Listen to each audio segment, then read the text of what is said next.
যদি এমন হয় আমাকে 10 বার হত্যা করা হয়, এরপর আবার 10 বার জীবিত করা হয়, তারপরে ইনশাআল্লাহ প্রতিবার মৃত্যুর আগ দিয়ে হলেও বলে যাব গণতন্ত্র হারাম ছিল, হারাম আছে, কিয়ামত পর্যন্ত হারাম থাকবে।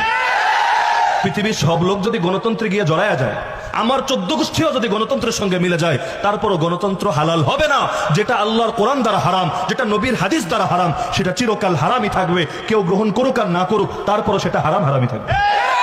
তো এখন এটার ব্যাপারে ভুল স্বীকার করার অর্থ হলো আমি এখন গণতন্ত্রকে হালাল বলবো। যেদিন আমি গণতন্ত্রকে হালাল বলবো সেদিন তো আমার নিজের ইমানই থাকবে না।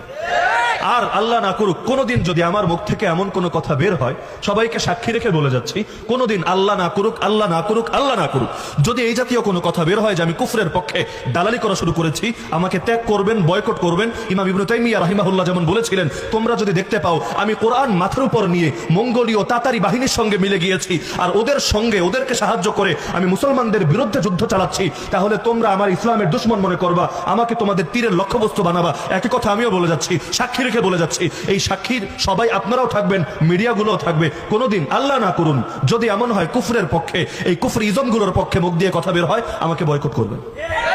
কারণ ব্যক্তি পূজার ইসলামে কোনো সুযোগ নেই। যতদিন হকের উপর কেউ থাকবে, তার প্রতি মহব্বত থাকবে হকরে মহব্বত করার কারণে। আর কোনো গোয়া মাথা আমি কিছুই পাই না। মাথা কোনটা গোয়া কোনটা এটা আমি পাই না। কেন পাই না? এই যে একটা কথা বলছে জামাতের আকীদা ভালো না, উনি গেলেন তাহলে ওনার আকীদা নষ্ট হয়ে যাবে। এ ব্যাপারে আমাদের বক্তব্য ক্লিয়ার যে জামাতে ইসলামের লক্ষ্য আর উদ্দেশ্যের সাথে যারা একমত, আমরা অনেক হিন্দুকেও দেখেছি অমুসলিম যারা জামাতে ইসলামের সঙ্গে যুক্ত হয়েছেন। তো এখন তাদের আকীদা নিয়ে কি কথা বলা হবে?